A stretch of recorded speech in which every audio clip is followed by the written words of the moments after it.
liturgia que o céu entoa feliz. Momento catequético.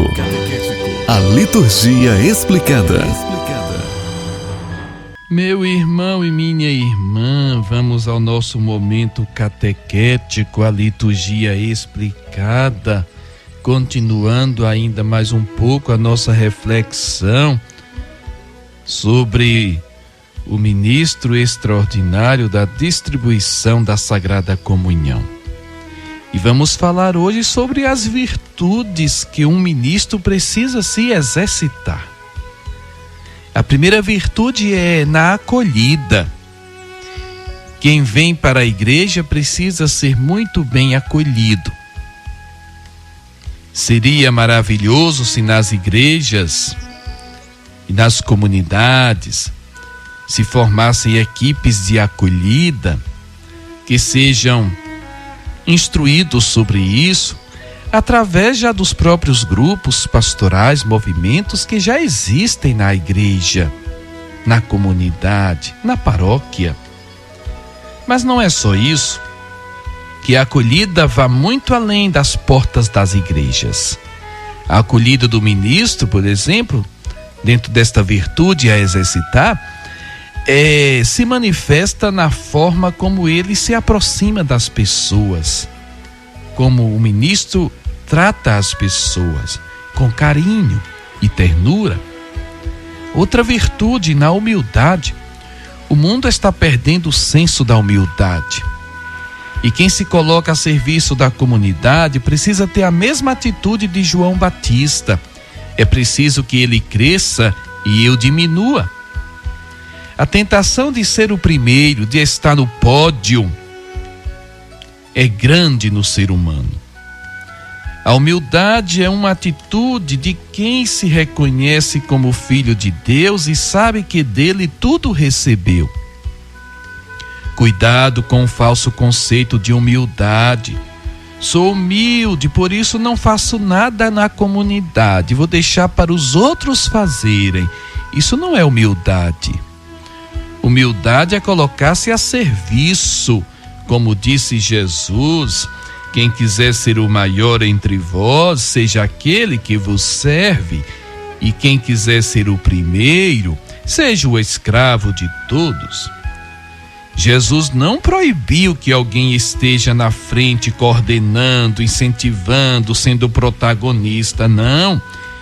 Ele condenou a atitude de quem domina, de quem oprime, faz sentir o seu poder. Você não precisa se esconder, nem fingir ser o que não é. Bem diferente é a situação quando o ministro faz questão de estar sempre no centro das atenções.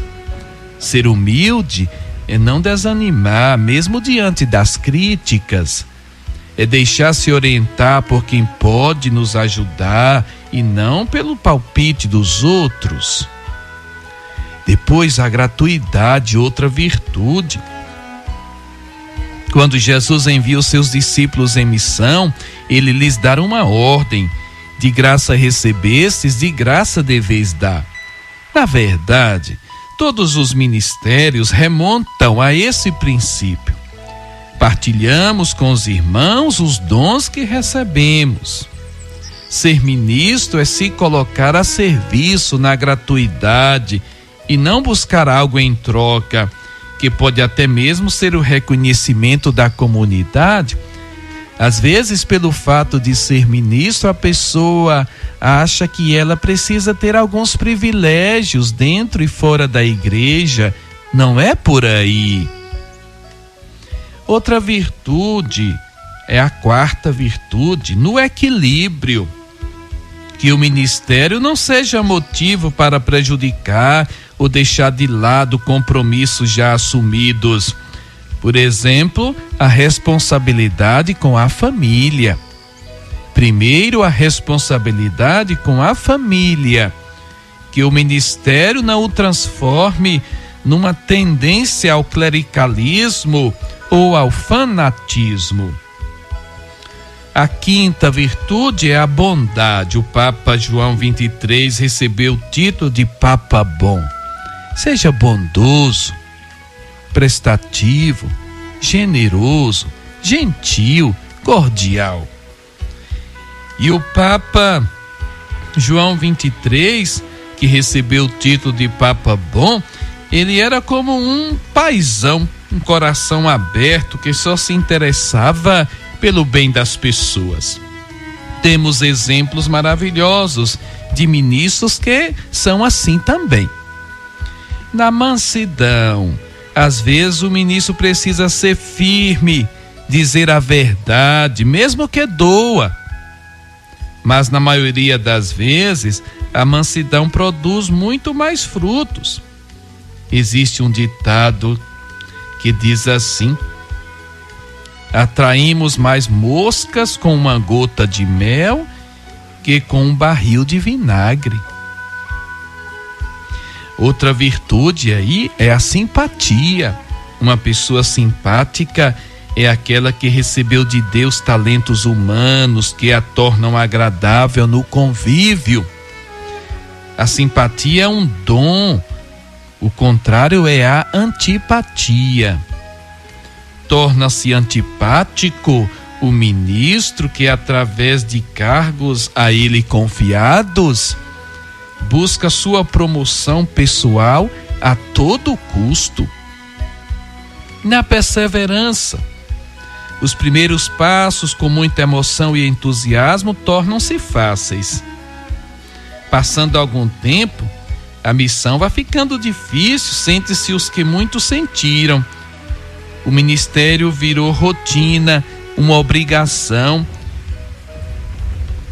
é motivo de cansaço e então se desiste. Extraordinariamente participa-se das reuniões, dos encontros de formação, de adoração, de oração, de algum estudo, e desse modo realmente fica difícil a perseverança. O ministro não está livre desses riscos, mas se houver o devido cuidado com a oração, a comunhão frequente, a leitura da palavra de Deus, aquelas dificuldades não atingirão, pois o contato íntimo com Deus o renova.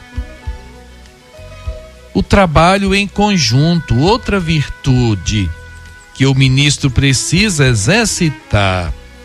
Juntos, nossos talentos rendem muito mais, por mais modestos que sejam. É preciso saber distribuir as tarefas e auxiliares esforçados e capazes, descobrindo assim novos líderes e grandes talentos na comunidade. Ninguém gosta daqueles que querem fazer tudo sozinhos, ou que não confiam em ninguém. Uma regra importantíssima: jamais tomar decisões importantes sozinho. E onde for possível, é aconselhável que os ministros se reúnem a fim de preparar aquela missa ou aquele culto. E onde isso acontece, a comunidade não nota a falta de entrosamento entre os ministros e a equipe litúrgica. Mas trabalhar em equipe não é fácil. Muitos se consideram os melhores, porque somente eles sabem fazer as coisas e os outros só atrapalham. Se não fosse tão decisiva a participação de todos, por que Jesus teria partilhado sua missão com os discípulos? Pense nisso e veja a importância que é do trabalho em conjunto, o trabalho em equipe. Coerência, outra virtude. Coerência é sintonia entre aquilo que se diz e aquilo que se faz. Esse é um grande desafio. O culto agradável a Deus nunca é um ato meramente privado, sem consequências nas nossas relações sociais. Requer o testemunho público da própria fé. Testemunho público da própria fé. Em alguns aspectos, certamente não vamos conseguir viver tudo aquilo que dizemos, mas mesmo assim Deus age por meio de nós. E as pessoas se sentem tocadas por nossa coerência de atitudes e muitas vidas se transformam. É a bondade de Deus que age por meio de nós. Por outro lado, sob o hino de louvor a Deus por tantas pessoas de nossas comunidades, dignas de confiança, não tanto por aquilo que dizem, mas por aquilo que fazem, pelo seu modo de viver. A renúncia, outra virtude. A renúncia para o ministro está no tempo em que ela ou ele dedica à comunidade e que, consequentemente, retira da sua família, dos amigos, do trabalho e também de si mesmo.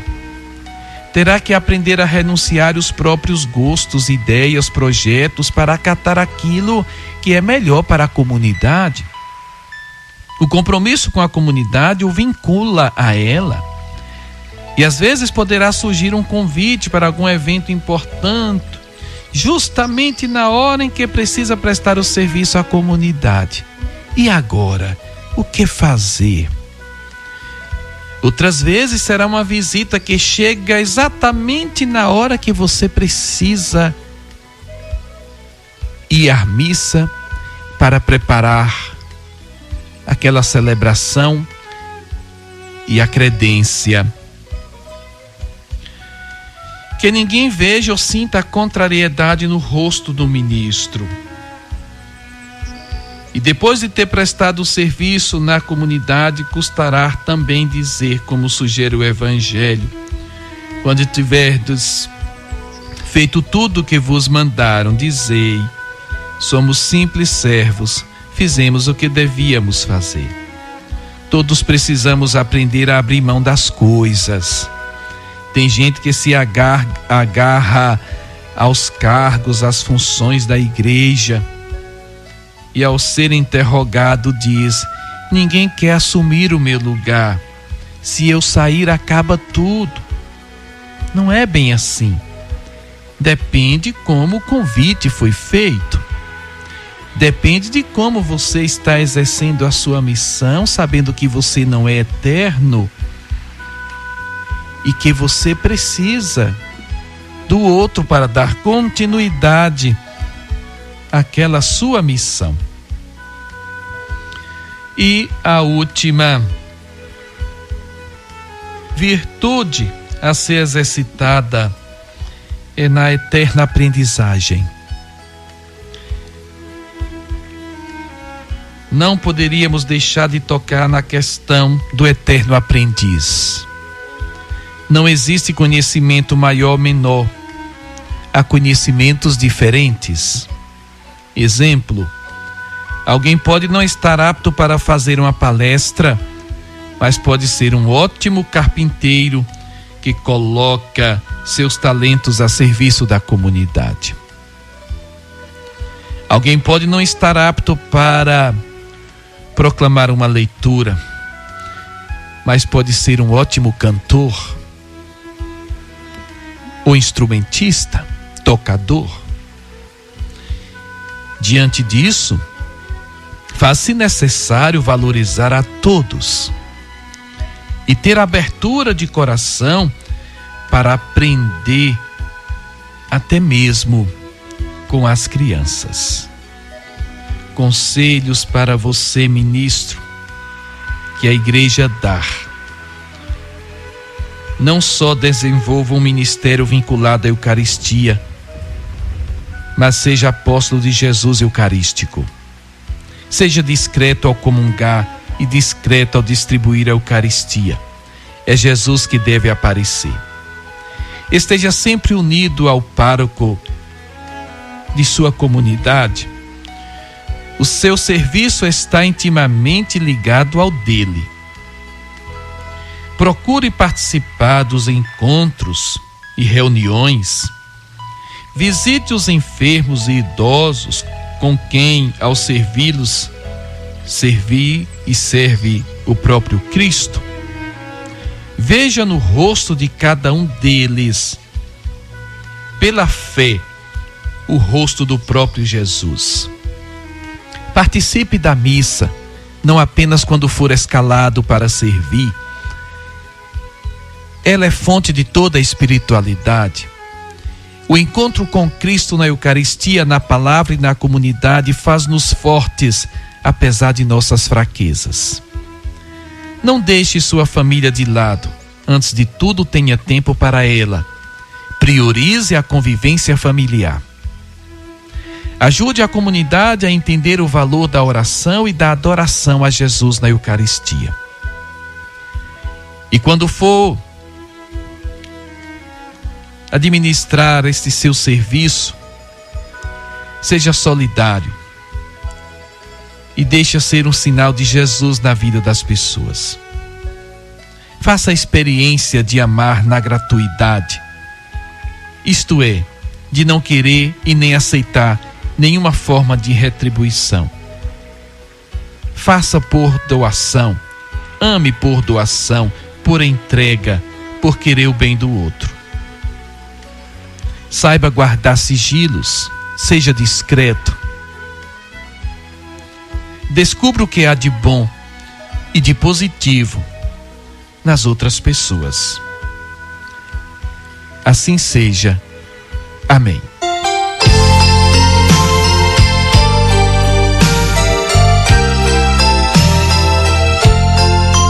Vem, meu povo, ao banquete da vida, vem provar o sabor deste pão, partilhado no abraço fraterno, na ternura de Deus, comunhão.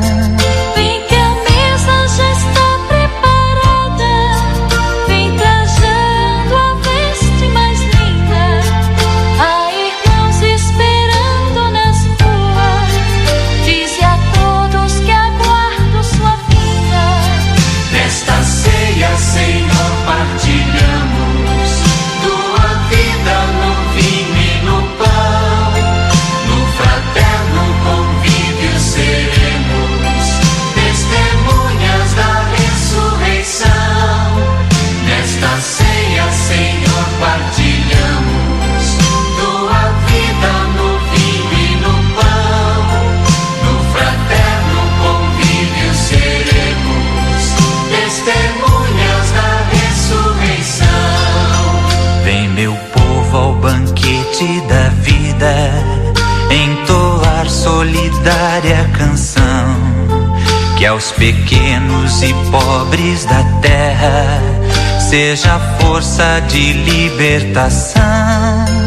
Vem em nome de todos os povos, espoliados da própria nação, nas antigas e novas culturas, vê pegadas de Deus neste chão.